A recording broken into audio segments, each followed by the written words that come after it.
If I were a kid today, knowing what I know now, I really like my job now. However, you always look back and there's so many different interesting career paths you could have taken that you always ask yourself, oh, what if I did that? Some interesting things I think about are how brains and computers interface. And so I saw article recently where a human was using their mind to control a rat tail. That was really cool. How you can use your mind to control something on another animal. It blows my mind, and I would have loved to know more about that.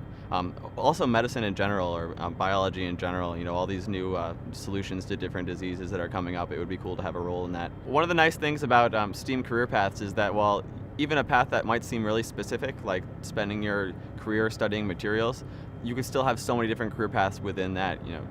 Inventing the world's greatest battery that solves all of our energy problems versus developing a material that can repel water, for example. Those are they're very different, and you have different fields. You focus on space flight, for example, and spacecraft, or you can focus on synthetically growing meat, for example, to solve hunger problems in the world. There's just so many different ways you can go about one field of materials.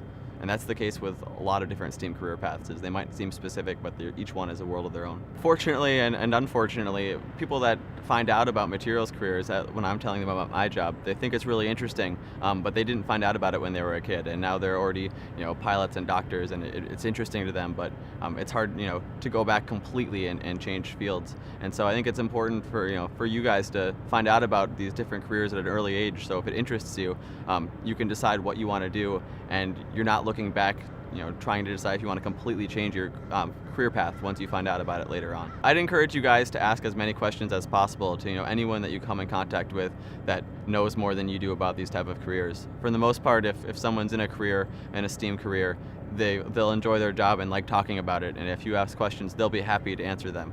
So anything that interests you, just keep asking questions and finding more about what they do and how they got there, and what you might do to get where they are or somewhere else if you like something similar. But define your own career path through questions, and just keep asking others questions.